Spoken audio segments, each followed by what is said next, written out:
Bueno, entonces, ya teniendo en cuenta la definición de la atelectasia, ¿ok? Que es expansión incompleta de los pulmones o colapso y que resulta en una mala ventilación, tenemos nosotros la siguiente clasificación, ¿ok? Una atelectasia de tipo por reabsorción, atelectasia por compresión y atelectasia por contracción. Entonces, una pregunta, ¿qué tipo de atelectasia podría originar el asma? ¿Qué tipo de atelectasia podría originar el asma o la bronquitis crónica? ¿Cuál? A ver, el asma, la bronquitis crónica, ¿qué tipo de atelectasia podría generar? A ver, el último punto que les falta para alcanzar 42. Ustedes tienen ahora 41, quieren pasar y les falta esta pregunta. A ver, y es la última que se les lanza ahí. A ver, es por absorción, por compresión o por... No, para eso tenemos que tener nosotros entender las causas, ¿ok? Ya la definición lo tienen aquí, las causas, fíjense, la reabsorción es por exceso de moco, está exudados en el interior de los bronquios, algo que genere una especie de obstrucción, ¿ok? Algo que genere obstrucción. Y es lo que ocurre con el asma y lo que ocurre con la bronquiectasia, con la bronquitis crónica. ¿Se entiende hasta ahí? Bueno, claro, la bronquiectasia también. La bronquiectasia también produce una especie de obstrucción. Bueno, excelente, muy bien. Ya la presencia de líquidos, por ejemplo, en la cavidad pleural, ¿ok? O algún tumor que cause efecto de masa por el tamaño, entonces esto pueden generar una compresión. Está una atelectasia por compresión. Perfecto. Ahora, ya las infecciones, enfermedades autoinmunitarias como lupus, artritis reumatoidea, que también destruyen eh, el parénquima pulmonar, entonces es una atelectasia por contracción. ¿Se entiende o no? A ver, esta diferencia es un tema que va a caer en el examen, ¿ok? Con relación a las causas en sí de la atelectasia. Muy bien, excelente. Vamos a ver. Eh, vamos directo a esto.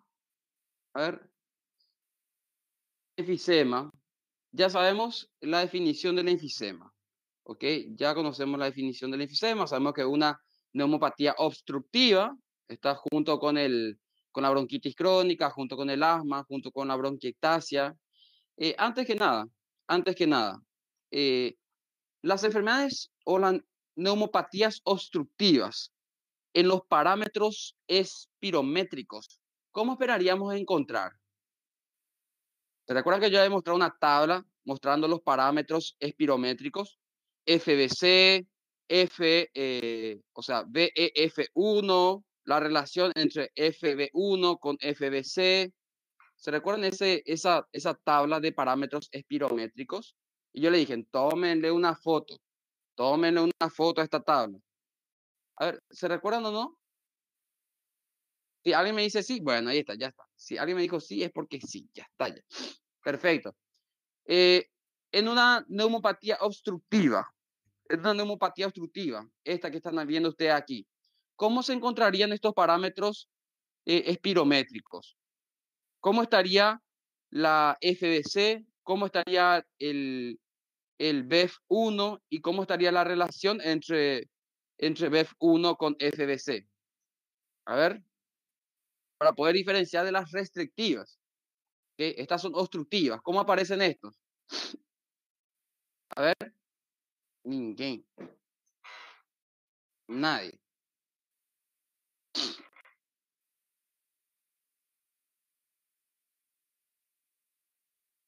A ver, no tengo aquí.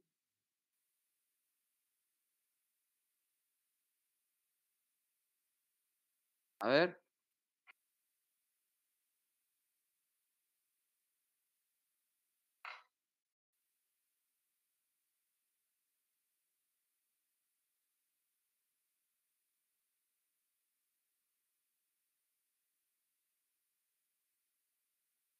Ustedes buscan en internet, cualquier parte. Yo le había dejado a usted una imagen y le dije, tome una foto. Está en la grabación de la clase también. Bueno, a ver. Ahí podemos ver este. Igual, este me va a servir igual. Ahí, por ejemplo, si hablamos entonces de neumopatías obstructivas, ya sea asma, ¿ok? Y de lo que estuvimos nosotros viendo aquí citando al enfisema, o sea, fíjense, enfisema, bronquitis crónica, asma, bronquiectasia, entonces, o también EPOC también, que también es obstructiva, encontraremos está en los patrones espirométricos de esta manera. La FBC estaría normal, ¿ok? El FB1 estaría disminuido y la relación entre FB1 con FBC sobre FBC también estaría disminuido. ¿Se entiende hasta ahí? Esto me indica que es una neumopatía obstructiva, ¿ok? Que puede ser asma, que puede ser, claro, esto va a depender, ojo, esto se suma con la clínica del paciente, ¿ok? Se suma con la clínica. Entonces, esto podría decir que es asma, que es enfisema, que es un EPOC, una bronquitis crónica, está obstructiva. En cambio, esto aquí me dice que es restrictiva, ¿ok? Estos valores aquí me dice que es restrictiva. O sea, estaríamos hablando de una fibrosis pulmonar idiopática, ¿ok? Una neumonitis intersticial, aquello que vaya a generar fibrosis, está una fibrosis pulmonar. Después puede ser una enfermedad pleural también, está. Puede ser las neumoconiosis. Bueno, que vamos a ver más adelante. ¿Se entiende, no? A ver, tómenle ya una foto a esto. Tómenle ya una foto. ¿Tomó? Sí. Bueno, excelente. Gracias. Perfecto. Ahora, el enfisema ya sabemos entonces que es una neumopatía obstructiva y que hay de diferentes tipos. Está la centrolobulillar, paralobulillar, paracetal o irregular. ¿Ok? Algunos de estos tienen otros nombres también. ¿Ok? Algunos de estos también presentan otros nombres. Por ejemplo, el enfisema centroacinar. El centroacinar también se llama centrolobulillar. El panacinar se llama también panlobulillar. El paracetal también se llama enfisema acinar distal. ¿Ok? Son otros nombres que reciben. Bueno, a ver, ¿cuál entre todos estos enfisemas es la que se relaciona mejor con un fumador? ¿Ok? O sea, un fumador, un tabaquista, ¿cuál tipo de enfisema es más probable que presente? El centrolobulillar. Ya lo veníamos hablando en la clase pasada y vimos esa lámina, ¿verdad? Perfecto. El enfisema que se relaciona con una carencia o deficiencia de alfa-1 antitripsina. A ver, entonces está panlobulillar o panacinar. Excelente. Por eso estas personas tienen que recibir tratamiento justamente está con esto. ¿Ok? Sustitutivos de alfa-1 antitripsina. Muy bien. Perfecto. A ver, ¿cuál de todos estos, y especialmente estos tres, ¿verdad? Porque este último muy poco se lo conoce, muy poco se habla de él. ¿Cuál de estos tres tiene una mayor afectación en la región apical del pulmón? ¿Quién afecta más bien al vértice o al ápice, okay, a la punta del pulmón? Entre estos tres, ¿es el centrolobulillar, el panlobulillar o el paraceptal? A ver, ¿cuál de estos tres tiene una mayor predilección por el lóbulo superior? Especialmente por el segmento apical. A ver. Centrolobulillar, excelente, muy bien. ¿Cuál de estos tres tiene una mayor predilección por el lóbulo inferior? ¿Ok? Por las zonas más bajas, por las zonas más basales. Panlobulillar, perfecto. ¿Cuál de estos tres presenta mayor predilección? Está por el lóbulo medio, ¿está? O desde el lóbulo medio para arriba. Y más bien están próximos a la pleura. Las afectaciones se dan más bien por debajo de la pleura. Perfecto, paraceptal. ¿Ok? Fíjense que el paraceptal, o también conocida como enfisema acinar distal, entonces como afecta más bien al saco alveolar, las afectaciones se ven más cerca de la pleura. Ojo, se ven más cerca de la pleura. ¿Se entiende o no? ¿Ok? Sí, perfecto, excelente. Entonces, algo que tienen que tener en cuenta es esto. Algo que yo les voy a preguntar es con relación a las causas de cada uno de estos enfisemas y también les voy a preguntar con relación a la ubicación. ¿Cuál tiene mayor predilección por el ápice? ¿Cuál tiene mayor predilección por la zona baja? ¿Cuál es la que se encuentra más bien por debajo de la pleura? ¿Ok? Pregunta de examen. Perfecto. Y si ya le estoy diciendo todo el examen ya a ustedes, esto ya es demasiado. Pero bueno, a ver. Sí, ya le estoy diciendo todo prácticamente. Todo, todo, todo. Fala mais, dice, fala mais. Ay, Flávio, vos sos un letrado. Oh, sacanagem, Flávio. Sacanagem. Bueno, a ver. No, compro. Está con ánimo, señor. Está. Nada, nada, nada que le estoy diciendo es de mala onda. Okay, todo lo que le estoy diciendo es con humor. Bueno, a ver. Insuficiencia respiratoria. Habíamos hablado nosotros de insuficiencia respiratoria también. ¿Sí? Habíamos hablado de insuficiencia respiratoria. ¿Cómo se define la insuficiencia respiratoria? Se define mediante la clínica del paciente. A ver, se define mediante la clínica, la insuficiencia respiratoria. Clínicamente, ¿puedo yo hablar de una insuficiencia respiratoria? ¿O mediante qué? ¿O mediante qué puedo yo comenzar a hablar de insuficiencia respiratoria? A ver, ¿será que es clínicamente o es laboratorialmente o es imagenológicamente? A ver, clínicamente, hay otro dice laboratorialmente. A ver, a partir o mediante qué parámetros yo puedo decir que estoy ante una insuficiencia respiratoria. Mediante la clínica de mi paciente, mediante el laboratorio o mediante un estudio de imagen. Algo, no, usted me puede decir los tres, no, pero no, hay algo siempre que le caracteriza a un cuadro, ¿ok? Perfecto, mediante una gasometría. Está mediante una gasometría es lo que me dice a mí si estoy o no ante una insuficiencia respiratoria. ¿Se entiende? Una gasometría. Es la definición en sí de insuficiencia respiratoria involucra una gasometría. ¿Se entiende? A ver, ¿sí? ¿Cuál era la definición? ¿A partir de cuánto empezamos a hablar de una insuficiencia respiratoria? Fíjense que nosotros habíamos hablado que existen, que la presión arterial, perdón, que la presión arterial de oxígeno normal iba entre 100 más menos 8 y que la de CO2 iba a 37 más menos 3. Ok, esto era lo normal, está en la sangre arterial, encontrar esto era normal, ¿sí? Ahora, nosotros podemos encontrar esto, fíjense, podemos encontrar esto, una hipoxemia o una hipercapnia, una hipoxemia. ¿Cuándo comenzamos a hablar de hipoxemia?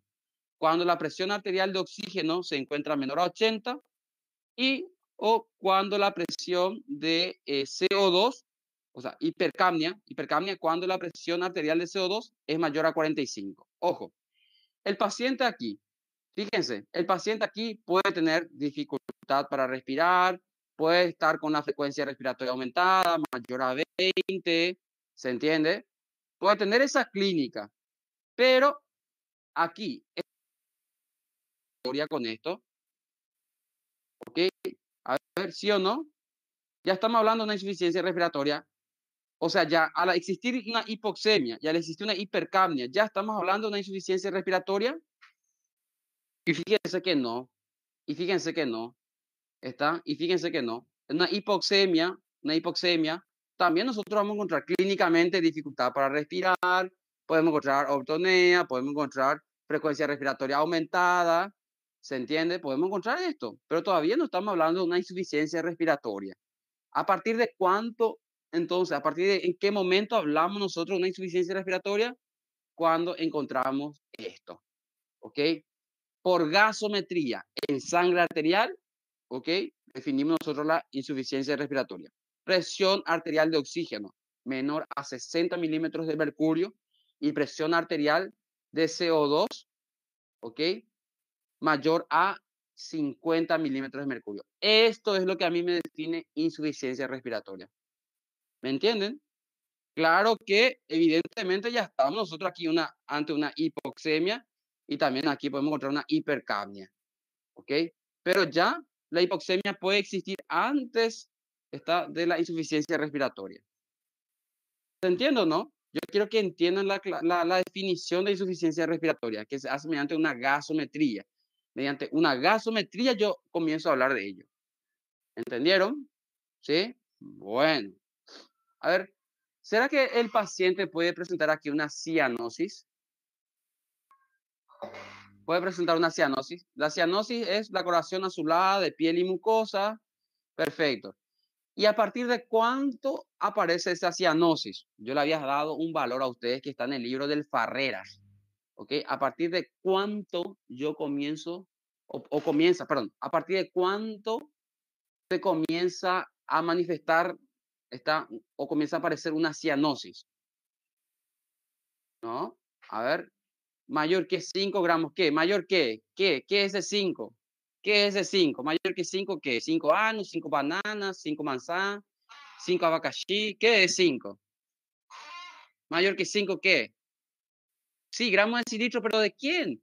De pan, de glóbulos rojos, más de 5 gramos por decilitro de glóbulos rojos. ¿De quién me están hablando? ¿De quién? ¿De quién? A ver, ¿de la hemoglobina? Sí, ¿hemoglobina cuál? Desoxigenada, la hemoglobina reducida sería, perfecto. Hemoglobina reducida. Cuando la hemoglobina reducida, la hemoglobina que no está unida a oxígeno, se encuentra mayor a 5 gramos por decilitro, es cuando comienza a aparecer la cianosis. A ver, ¿se entiende hasta ahí? ¿Sí o no? ¿Sí? Cuando la hemoglobina reducida, la hemoglobina que no tiene oxígeno, está por encima de 5 gramos por decilitro, entonces es cuando nosotros hablamos o comienza a aparecer, perdón, una cianosis periférica. ¿Está bien? A ver. No me digan todo de balde sí. Ahí la gente está anotando nomás ya para saber qué marcar en el examen. Yo quiero que entiendan. Por eso a mí no me importa hacer esto, lo del repaso, porque lo que más me importa es que ustedes entiendan, aprendan. ¿Ok? Eso es lo que a mí me interesa. Porque cuando ustedes vayan a la recorrida, vayan al hospital y se les pregunta a usted, o en el servicio de urgencia, le muestren a gaso y le comiencen a preguntar esto, ustedes puedan poder responder. ¿Ok? Bueno.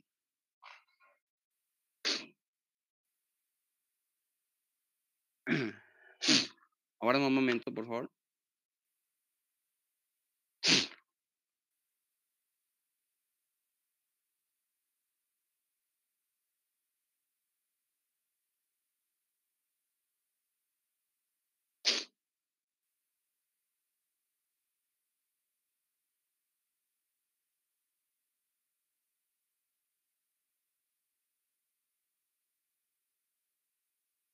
Bueno, ya tenemos entonces en cuenta, o sea, ya sabemos la definición de insuficiencia respiratoria, ya sabemos también la definición de una hipoxemia y también tenemos la definición ya de hipercapnia. ¿Ok? Bueno, excelente. Ahora, sí, ya hablamos también de cuándo comienza o puede aparecer una cianosis periférica. Eso teniendo en cuenta el valor de la hemoglobina. Pero si tenemos en cuenta la presión arterial de oxígeno, si tenemos en cuenta la presión arterial de oxígeno ¿A partir de cuánto comienza a aparecer la cianosis periférica? Ojo, ya sabemos que puede ser con relación a la hemoglobina reducida.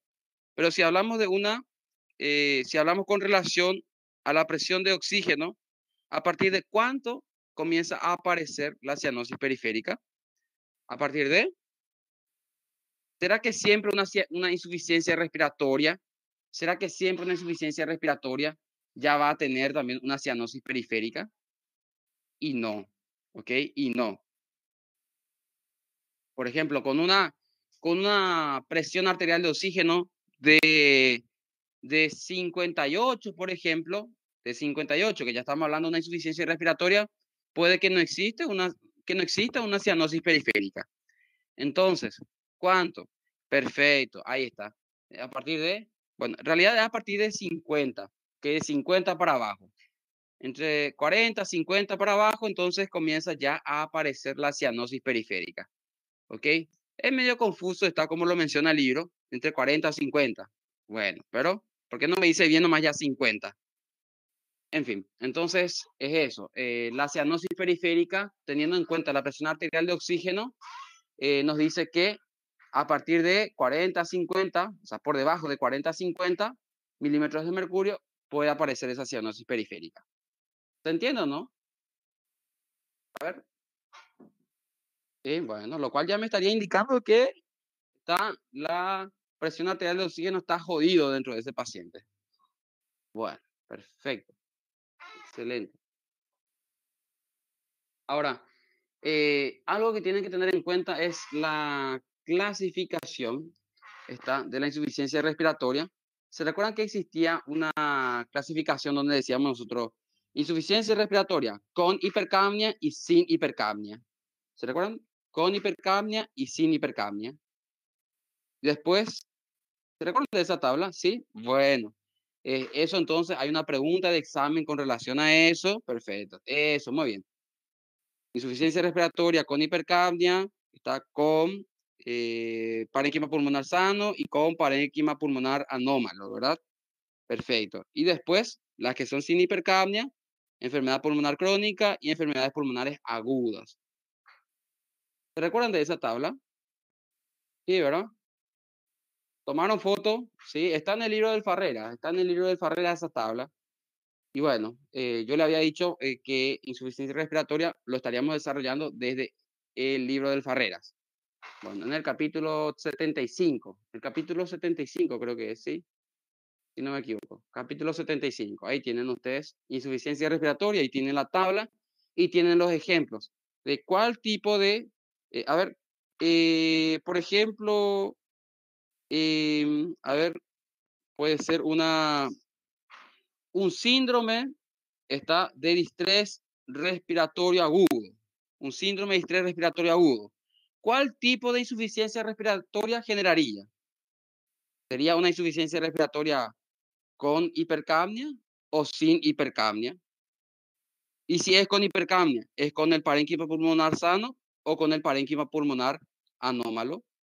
O si es una insuficiencia respiratoria sin hipercapnia, ¿es una enfermedad pulmonar crónica o una enfermedad pulmonar aguda?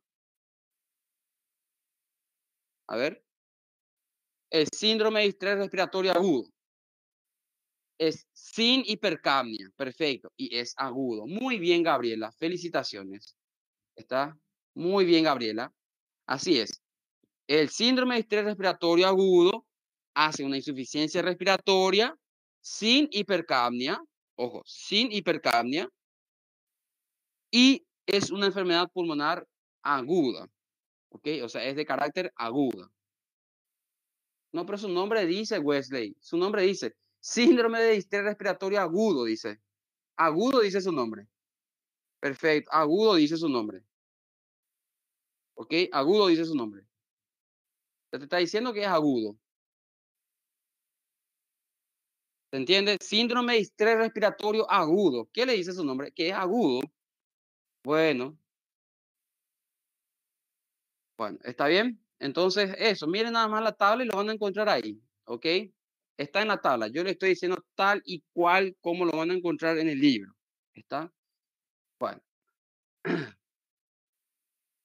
Después, a ver, mira el libro, Wesley, mira el libro, mira el libro. Está, mira la tabla, mira la tabla. ¿Está? A ver.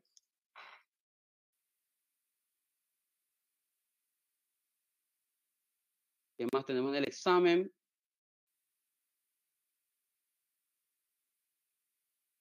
Bueno, a ver, hablando del síndrome de estrés respiratorio agudo.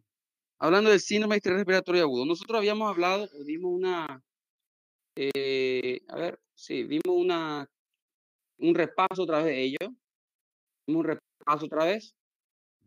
¿Recuerdan cómo se veía anatomopatológicamente? Había un comprometimiento de la membrana respiratoria alveolar.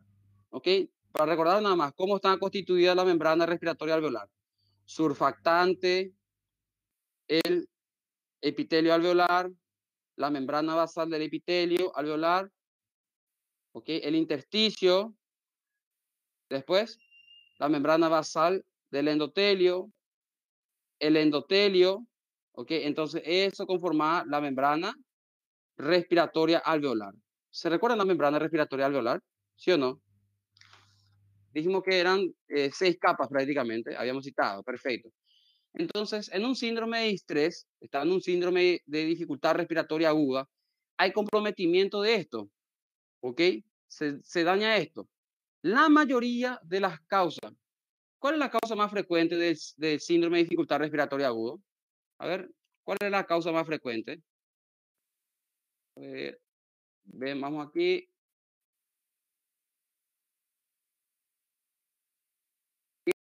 Citamos las causas aquí. Dijimos que pueden ser infecciosas, o sea, sepsis, ¿ok? Pueden ser traumatismos mecánicos, pueden ser aspiraciones gástricas, puede ser una pancreatitis, por ejemplo, perfecto. Pero que la mayoría son más bien de etiología infecciosa, o sea, la causa más frecuente es la sepsis, ¿ok? ¿Se entiende? Es una complicación de la sepsis, la mayoría de las veces. ¿Se entiende hasta ahí? ¿Sí o no? ¿Sí? A ver, perfecto. Y habíamos nosotros visto la lámina, claro, habíamos visto nosotros la lámina de cómo se ve esto, del daño alveolar difuso, cómo se ve. Y veíamos que existe, cuando hablamos de la patogenia, habíamos hablado que los macrófagos alveolares se encuentran con el microorganismo, liberan mediadores químicos que van a estimular o van a reclutar a neutrófilos, ¿ok? Y que los neutrófilos comienzan a liberar entonces los más mediadores químicos de la inflamación, citocina entre ellos, estas citoquinas, y bueno, y que esto iba a hacer un daño en las células alveolares, o sea, en los neumocitos tipo 1, neumocitos tipo 2, ¿se recuerdan? Y que esto entonces después iba siendo reemplazado por una membrana hialina. ¿Se recuerdan aquí?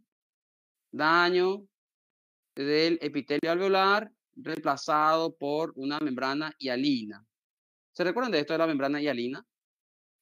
Sí, la había mostrado y cómo se ve en una lámina incluso. Perfecto. Pero después había también comprometimiento de los vasos sanguíneos, ¿ok? Hay entonces una dilatación también, está de los vasos sanguíneos. Y después también hay un extenso infiltrado de células leucocitarias en el intersticio. A ver si se recuerdan. Un extenso infiltrado de células leucocitarias en el intersticio. A ver, ¿se recuerdan hasta ahí? Eso.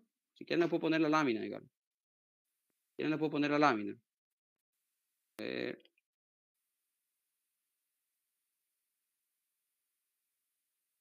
Vamos a ver. Guárdenme.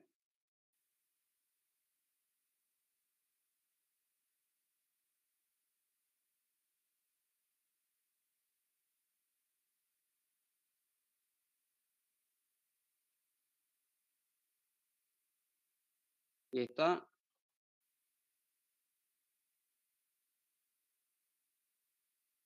Estamos viendo el daño alveolar difuso. Fíjense, hay un daño de la membrana, ¿okay? O del epitelio. Bueno, hay un daño en sí de la membrana alveolar respiratoria.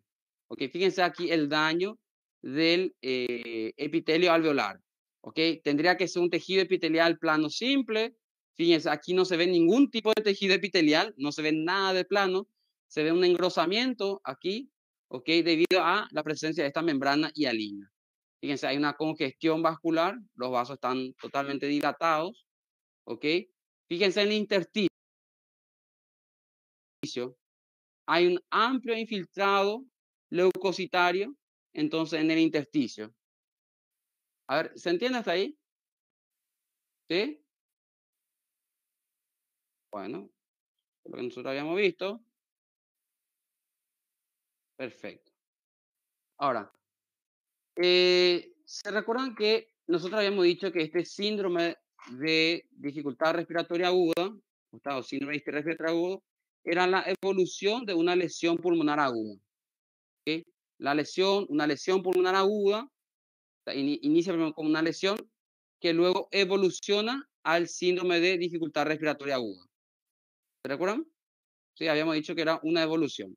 En fin, ahora, con esto, había unos criterios. Cuando yo hablo de una lesión pulmonar aguda y cuando yo hablo de un síndrome de distrés respiratorio agudo. A ver, entonces tengamos en cuenta estos criterios. Estos criterios a mí me habla de una lesión pulmonar aguda y estos mismos criterios, reemplazando nada más aquí el punto 2 por esto, entonces tenemos los criterios de síndrome de distrés respiratorio agudo. A ver, ¿se entiende hasta ahí? ¿Sí o no? ¿Sí?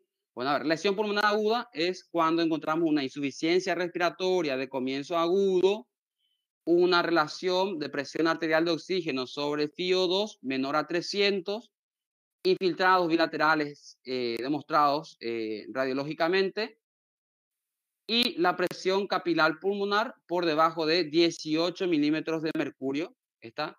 O ausencia de aumento de la presión de la aurícula izquierda. ¿Por qué este punto 4? Porque es importante. Fíjense que este parámetro es muy importante. Este parámetro es muy importante. ¿Por qué? Porque esto a mí me permite de hacer un diagnóstico diferencial, por ejemplo. Sí, eso, ahí está Gabriela, excelente. Perfecto, ahí ya Gabriela le dio en el ojo. Para saber si esto que está ocurriendo, ¿ok? Es de etiología cardíaca o no. ¿Ok?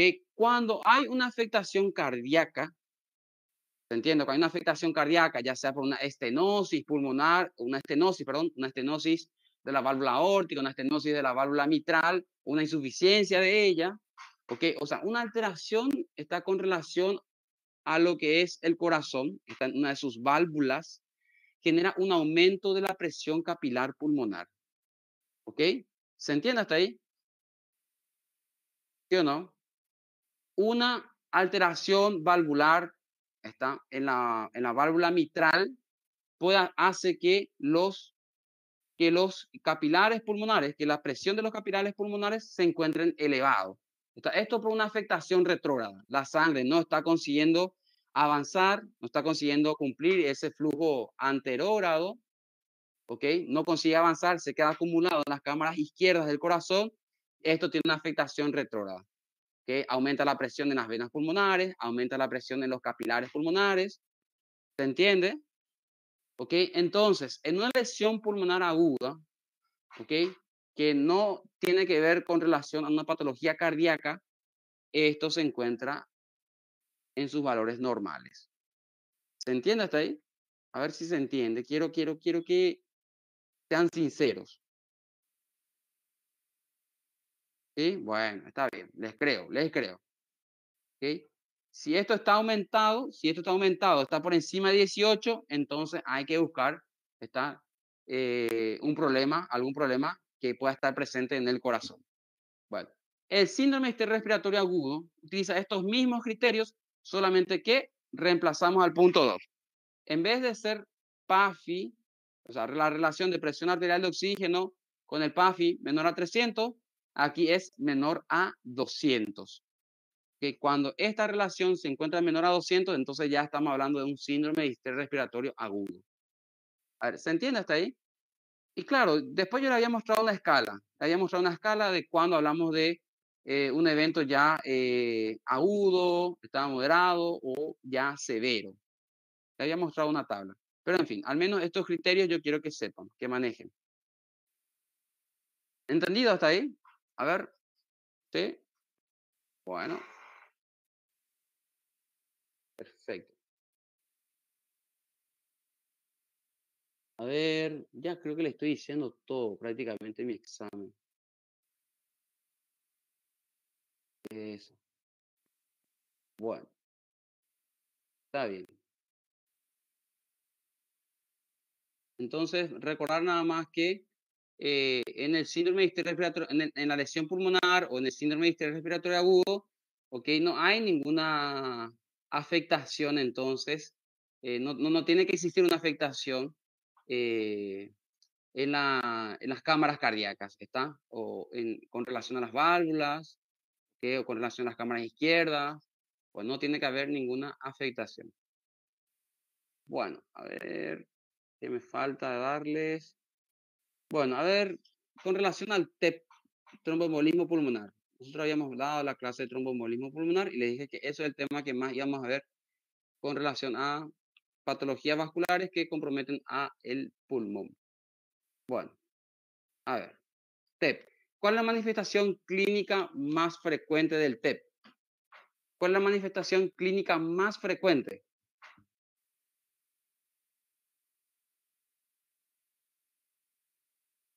Ahí tenemos una tabla de los aspectos clínicos y vemos la frecuencia de cada una de estas, ¿verdad? Entonces, ¿cuál es la manifestación clínica más frecuente ya viendo esto? A ver. Eso, ahora sí, ya cambiaron. Está claro, ya después el segundo evento clínico más frecuente es la disnea, ¿ok? Es la disnea, perfecto. El primero es la taquicardia. Eso, muy bien, muy bien. Después, ¿cuáles son cuáles son los factores de riesgo para la enfermedad, entonces, tromboembólica venosa? ¿Ok? La enfermedad tromboembólica venosa, que claro, dentro de ella involucra al TEP. ¿Ok? Bueno, entonces, todos estos son los factores de riesgo. Fíjense los factores de riesgo que pueden desencadenar después un tromboembolismo pulmonar. Claro que hay riesgos mayores, riesgos moderados y riesgos bajos. Por ejemplo, una cirugía mayor, una cirugía grande, un traumatismo grave, ¿está? Por ejemplo, un traumatismo de cadera, ¿ok? Ahí después fracturas de huesos, ¿está? De la perteneciente a las extremidades inferiores, riesgo moderado, sí, riesgo de, ahí está, fractura de fémur, es algo frecuente. Después, riesgo moderado, tenemos las paresias, está el puerperio, trombofilia, está el cáncer, quimioterapias, una artroscopía de rodilla, ¿ok? Enfermedades inflamatorias intestinales, hay enfermedad de Crohn, colitis ulcerosa. Entre los riesgos bajos, ahí está la edad avanzada, cirugía laparoscópica, reposo en cama por más de 3 días, varices, obesidad mórbida, embarazo. Entonces, todos estos son factores de riesgo para la enfermedad tromboembólica venosa. Ok, claro que con ello para el TEP también. ¿Se entiende, verdad? ¿Sí? Está facilísimo, facilísimo. Bueno, después, a ver, para el diagnóstico definitivo de TEP. ¿Qué se hace para el diagnóstico definitivo de TEP? Depende, a ver, el diagnóstico definitivo de TEP, ¿con qué lo hacemos? ¿Mediante la clínica, mediante un estudio laboratorial o mediante un estudio imagenológico? ¿Y cuál? ¿Y cuál? Laboratorial, me dice. Con ese confirmamos. Con un estudio laboratorial confirmamos entonces TEP, ¿sí o no? ¿Laboratorial? No. ¿Ok? No. Claro que para hablar de TEP, para hacer diagnóstico de TEP, primero tenemos que tener la sospecha de TEP, ¿está? La clínica, perfecto. Después hacemos, a ver, yo le había mostrado el esquema.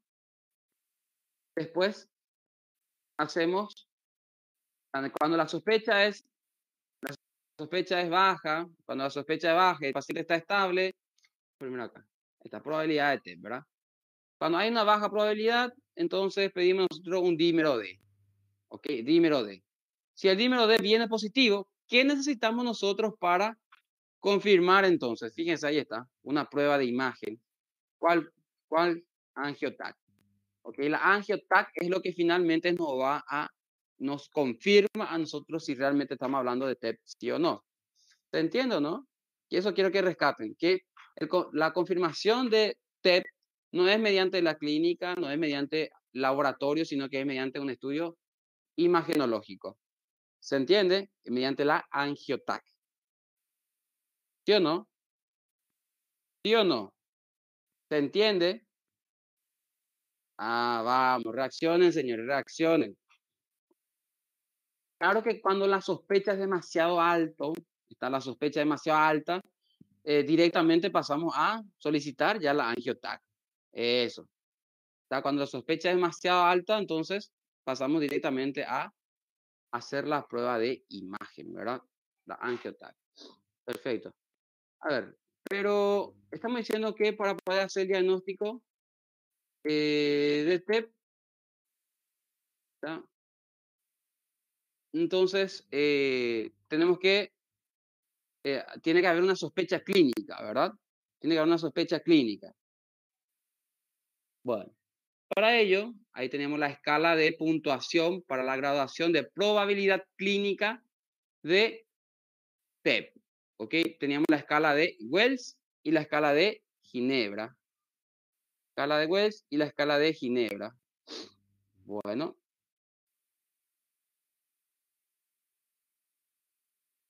Entonces, mire bien esta tabla porque es algo que yo les voy a preguntar.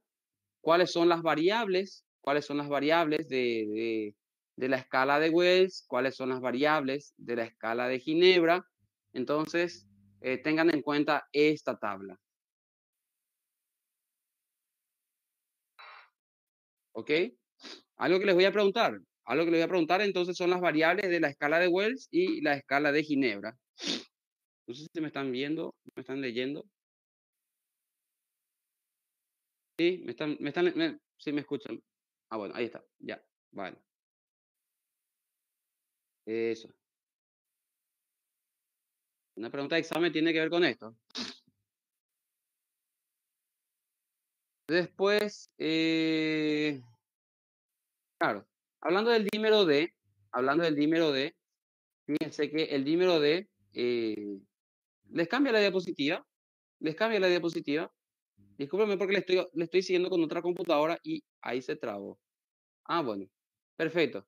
Con relación al dímero D, entonces ya sabemos que es un producto de degradación de la fibrina, tiene un alto valor predictivo no negativo, ¿está? 99%, pero el valor está limitado cuando hay una alta probabilidad clínica. ¿Está? Entonces, el dímero D es muy sensible, pero poco específico. ¿Okay? Dímero D, entonces, es muy sensible, pero poco específico. Por eso teníamos nosotros este esquema. Y por eso tenemos este esquema. Cuando la probabilidad es baja o intermedia, entonces primero vamos con el dímero D. Si me dice que es negativo, bueno, es porque es negativo, porque es muy sensible, ¿ok? Pero si me sale positivo, ¿está? Entonces tengo que confirmar porque es muy poco específica, ¿ok? ¿Se entiende? Entonces ahí necesitamos la prueba de imagen, que es la angiotac. ¿Ok? Bueno, eso entonces. A ver, ¿qué más?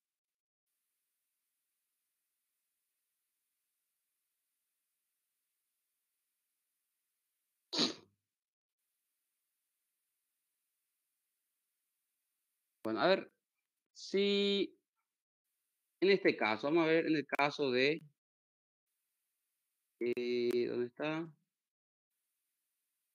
Un momentito. Ahí está. ¿Se recuerdan de este esquema que habíamos visto nosotros también? De sospecha de TEP inestable o shock. Paciente está mal.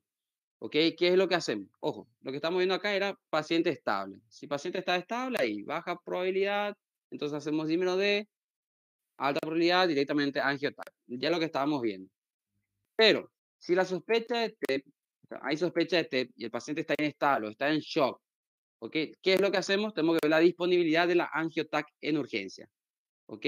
Si está disponible, perfecto, procedemos a eso. Pero si no está disponible,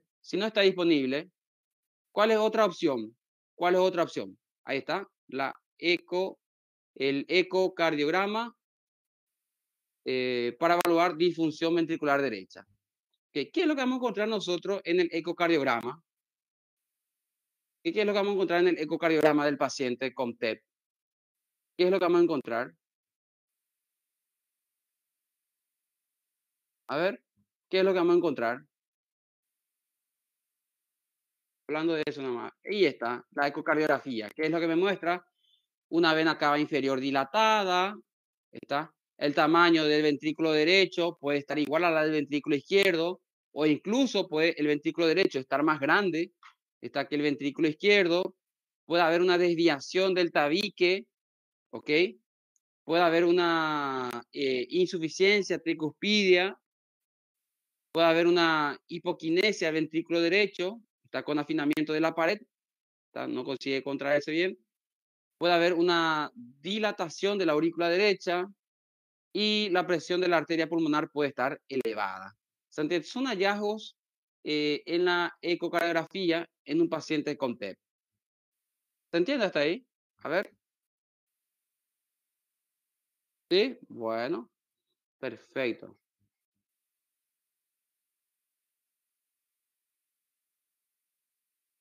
Perfecto, perfecto. Prácticamente le estoy diciendo todo ya. A ver.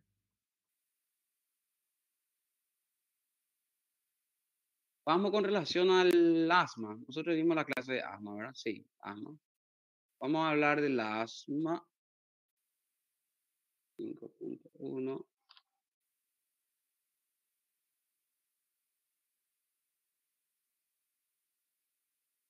Claro, asma, asma, asma. Ahí está. Asma. Sí. Bueno, ¿se recuerdan que yo les había dicho que la definición de asma involucra eh, siempre los mismos términos? ¿Está? Siempre involucra los mismos términos. Vamos a ver si lo puedo mostrar aquí. Un momentito.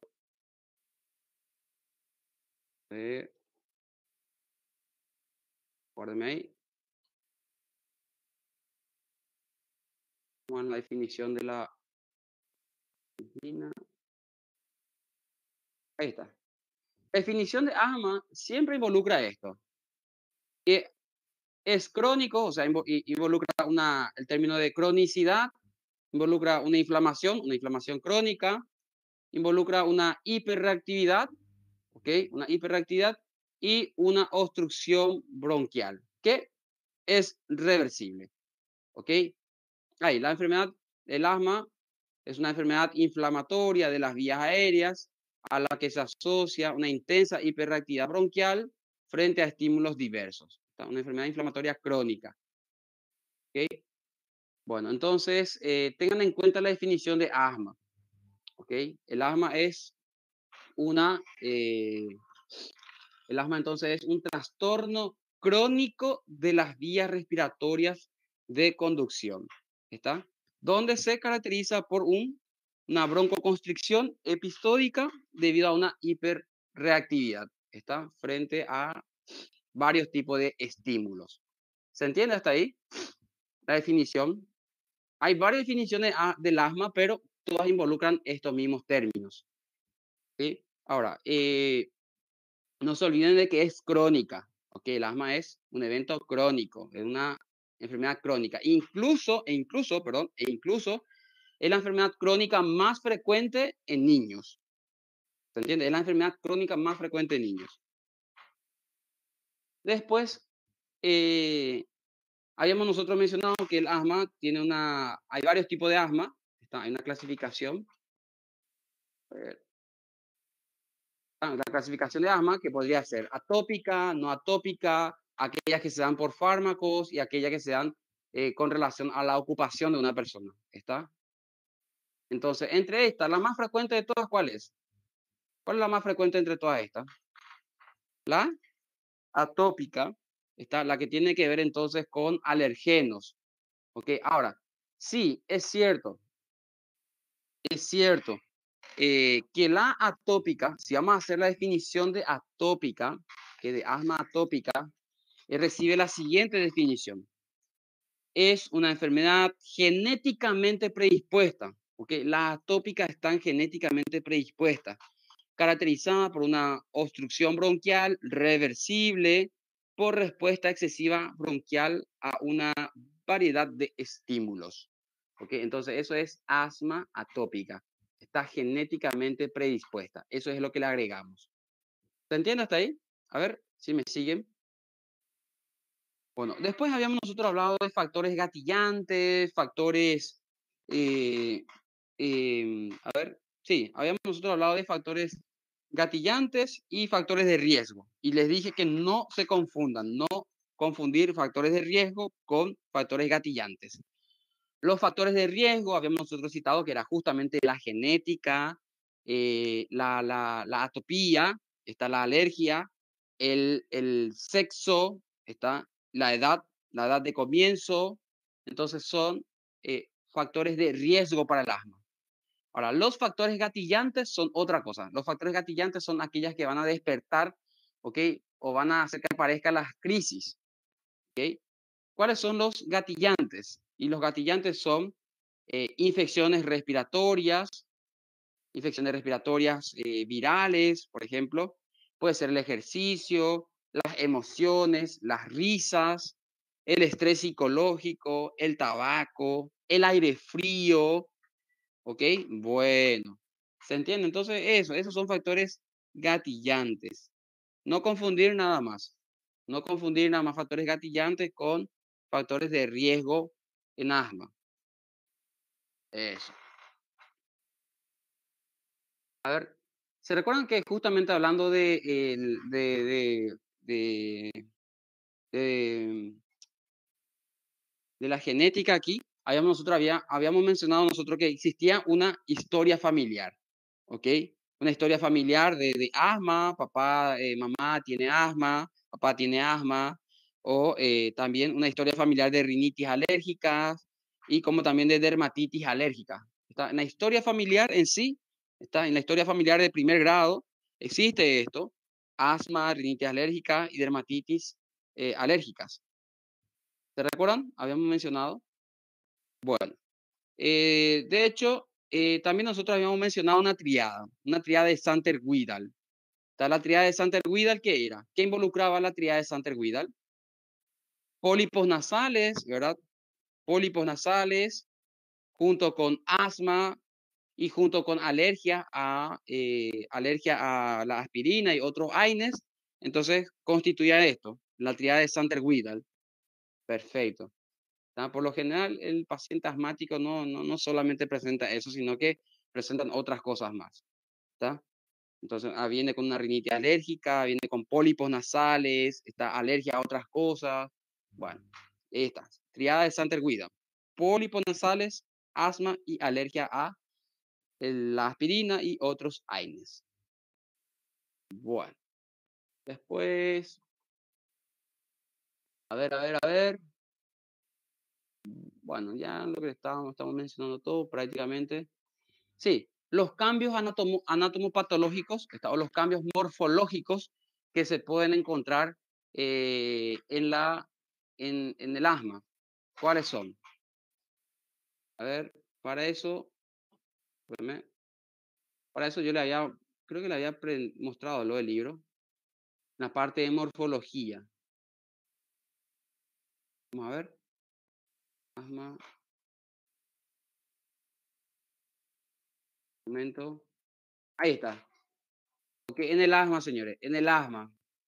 ¿Cuáles son los cambios morfológicos característicos que existen? ¿Está? Y bueno, esos cambios histológicos característicos que existen, justamente recién esta denominación de remodelación de las vías respiratorias. A ver, ¿y qué evento involucra esta remodelación? Engrosamiento de la pared de la vía respiratoria, fibrosis de la membrana basal, aumento de la vascularización, aumento de tamaño de las glándulas submucosas y número de las células caliciformes, ¿ok? Y la hipertrofia e hiperplasia del músculo liso de la pared bronquial. ¿Ok? Entonces, esto en conjunto recibe la denominación de remodelación de las vías respiratorias presentes en el asma. ¿Ok? A ver, ¿se entiende hasta ahí? ¿Sí? Perfecto. Entonces, estos son los cambios morfológicos, microscópicos que se van a poder encontrar. ¿Ok? Bueno, después no olvidar nada más que también en el esputo, ¿verdad? En las secreciones de los pacientes con asma, podemos nosotros encontrar los cristales de Charcot-Leyden, ¿está? Cristales de Charcot-Leyden, que indica la degradación de los gránulos del eosinófilo, ¿ok? Bueno, hablando de eosinófilos, con relación a la patogenia, con relación a la patogenia, con relación a la patogenia del asma, bien ustedes ya saben. ¿Recuerdan que hicimos el esquema? Habíamos hecho nosotros un esquema de cómo ocurre la patogenia, ¿verdad?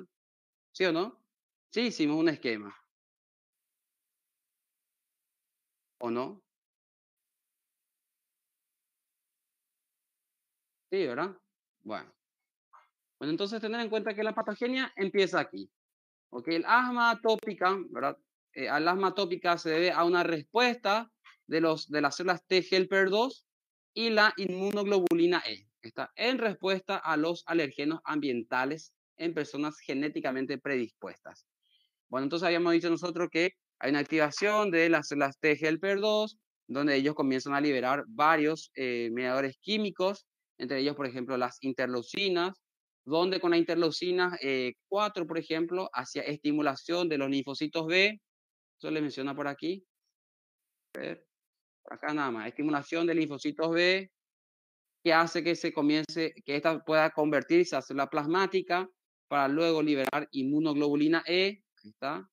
La inmunoglobulina E es reconocida después por los mastocitos y por las células o por los basófilos, donde estos comienzan a liberar a la histamina. ¿Se recuerdan? Liberan histamina. Acá les tiene que decir, bueno, por ahí tiene que estar, todo está por ahí. Histamina, histamina, histamina. Por ahí tiene que estar, por ahí tiene que estar y la histamina. Se le menciona, acá está, histamina, histamina. Bueno, en fin. Después, además, este mastocito va a liberar, nosotros dijimos, algunas citocinas que van a hacer el reclutamiento de otros leucocitos como neutrófilos y también hacen una respuesta, ocasionan una respuesta vagal, ¿verdad? Aquí está. Hay también, aquí está, la broncoconstricción se pone en marcha por la estimulación directa de receptores vagales. Hay una estimulación vagal, está de reflejos neuronales que dan como resultado entonces a la broncoconstricción. Broncoconstricción, como también aumento de la permeabilidad vascular y también un aumento de la secreción de moco. ¿Ok? Entonces, a ver acá, ahí está. Los mastocitos, entonces, aquí, los mastocitos que liberan las citocinas hacen estimulación directa de los receptores vagales subepiteliales que hacen que generen una broncoconstricción, aumento de permeabilidad y el aumento de la secreción de moco. ¿Se entiende hasta ahí? ¿Sí? Todo está en el esquema, lo hicimos de una manera más entendible. Después, también dijimos que la interleucina 5, que es liberada justamente por las células T helper 2, activan también a los eosinófilos que fueron reclutados. ¿Qué para qué? ¿Por qué eosinófilo? Porque el eosinófilo tiene en sus gránulos a la o a la histaminasa, ¿ok? A la histaminasa que va a destruir a la histamina, ¿me entienden? Entonces con esto intentar cortar esa reacción de hipersensibilidad que está ocurriendo. ¿Okay? Pacientes asmáticos, por ejemplo, entonces presentan aumento de los eosinófilos, hay un aumento de la inmunoglobulina E, ya que se puede detectar laboratorialmente. ¿Se entiende hasta ahí? ¿Sí? Después habíamos mencionado también que las interleucinas también, la interleucina 13, acá está interleucina 13, hace también un aumento o estimula también a las glándulas, como también a las células caliciformes, para que haya un aumento de la secreción de moco. Perfecto. Eso. Eso con relación a la patogenia. Bueno, a ver. Cosa que les voy a preguntar en el examen. Está en el examen. Pues ya prácticamente estamos terminando, estamos diciendo todo ya. Qué fácil. Qué fácil. Bueno. Después, no olvidarse con relación a esto. A ver, edema de pulmón. Edema pulmonar. Sí. Habíamos nosotros mencionado que existían diferentes tipos de edemas pulmonares también. Claro, mas aqui não. ¿Qué pasó? ¿Qué fue?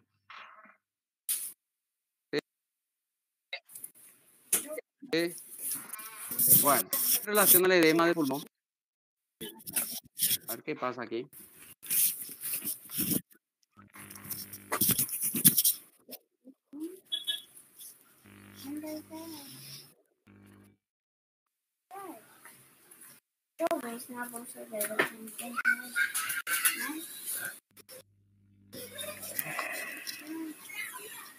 A ver si alguien le puede escribir a Gandhi en su teléfono. Probablemente está desconectada. Bueno. Gandhi, ¿podrías por favor apagar tu micrófono? Gracias. Bueno. Gandhi.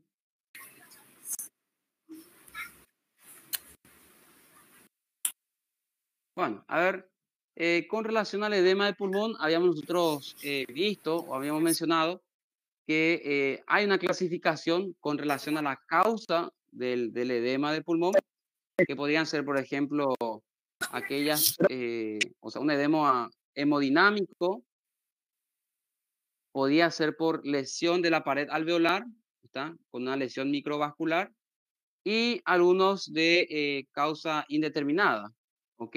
De origen desconocido. A ver, en el caso del edema pulmonar hemodinámico, ¿cuál sería una de las causas más frecuentes? Una de las causas más frecuentes de edema pulmonar hemodinámico. A ver. Una insuficiencia cardíaca, ¿está? Perfecto. Entonces el edema pulmonar hemodinámico tiene como causa más frecuente a la insuficiencia cardíaca. Ok, hay algo interesante que aparece en... Esto está en la tabla, le voy a mostrar aquí. Guárdenme.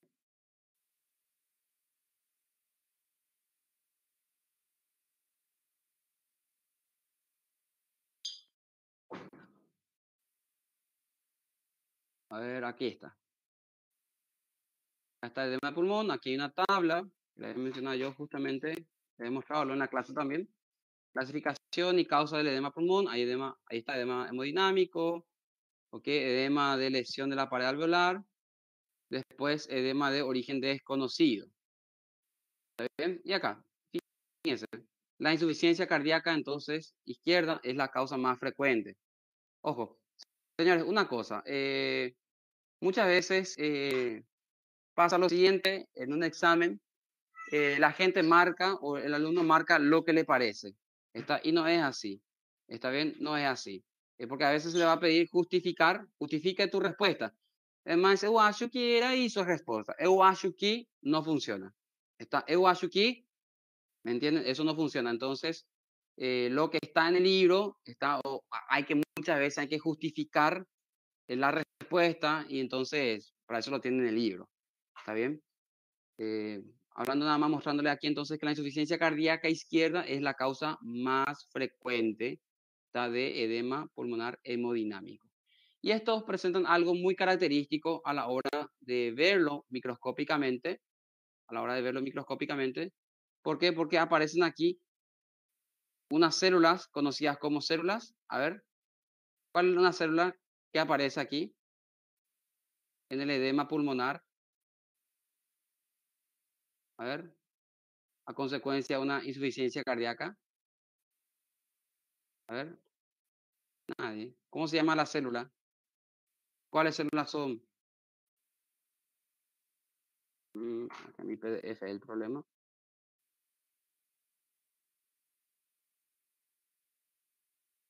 Ahí está. Fíjense, aquí estamos viendo nosotros una lámina de edema de pulmón, totalmente diferente a lo que es otras lesiones, ¿está? Aquí se pueden ver, por ejemplo, una dilatación de los vasos sanguíneos, está con una congestión, extravasación entonces de sangre, está hacia lo que es la cavidad alveolar, fíjense, y sabemos bien que aquí dentro está de los alveolos, formando parte también de lo que es el epitelio alveolar, están presentes los macrófagos. Ahora, esos macrófagos comienzan también a fagocitar entonces a los glóbulos rojos, ¿ok? ¿Se entiende? Comienza a fagocitar y hacen que se presente de esta manera. Están denominadas células de la insuficiencia cardíaca. ¿Está? Macrófagos cargadas aquí a ver, ¿qué tienen estos macrófagos aquí dentro? ¿Qué tienen estos macrófagos? ¿Están cargados de qué cosa será? De hemosiderina.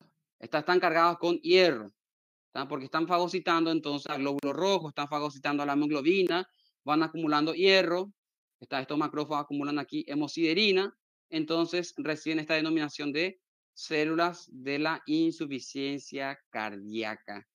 ¿Ok? Células de la insuficiencia cardíaca son macrófagos cargados de hemosiderina, lo cual indica un edema pulmonar hemodinámico. ¿Se entiende? A ver.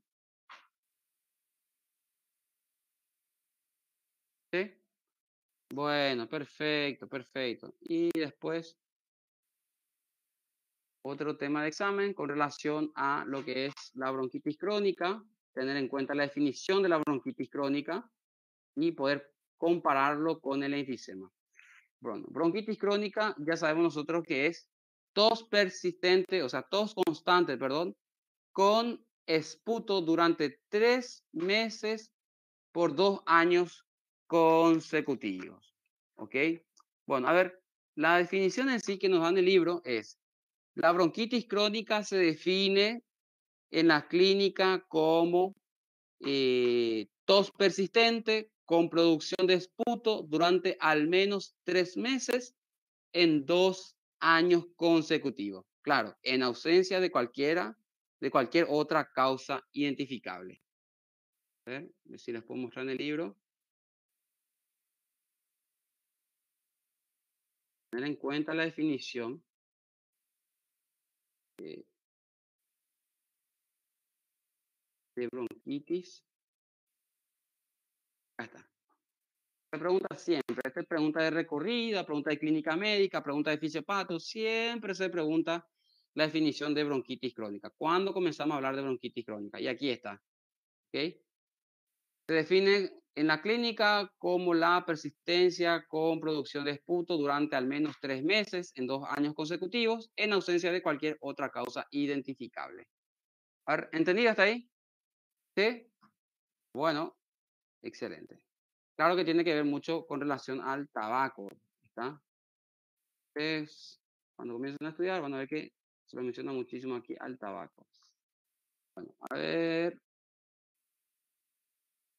teniendo en cuenta entonces esto, la bronquitis crónica puede evolucionar a EPOC, puede ocasionar un cor pulmonar y también puede dar origen a una metaplasia y a una displasia atípica para luego dar origen a el cáncer. Está la bronquitis crónica, esa inflamación ya de manera crónica puede hacer un mecanismo de adaptación que en un momento dado puede ya no resistir, ocasionar ya un verdadero daño, una lesión, ¿tá? Una displasia atípica para luego dar origen a una neoplasia maligna.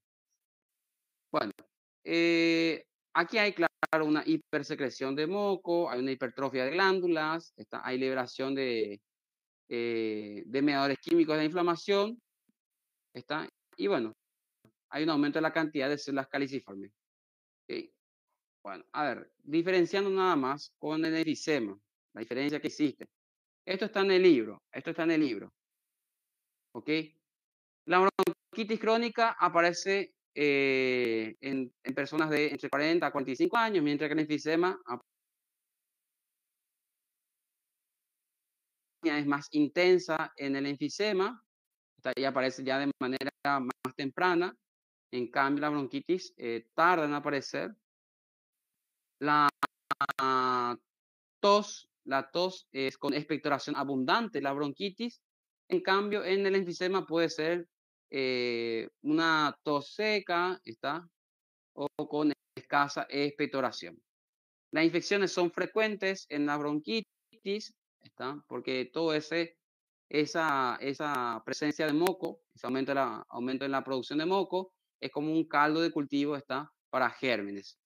Bueno, después, ustedes tienen que ir comparando nada más después entre bronquitis crónica con enfisema, importantísimo. Bueno, recordar nada más que las dos que tienen en común, que las dos causan neumopatías obstructivas. Tanto la bronquitis crónica como el enfisema causan obstrucción. ¿Ok? ¿Sí? Bueno, a ver.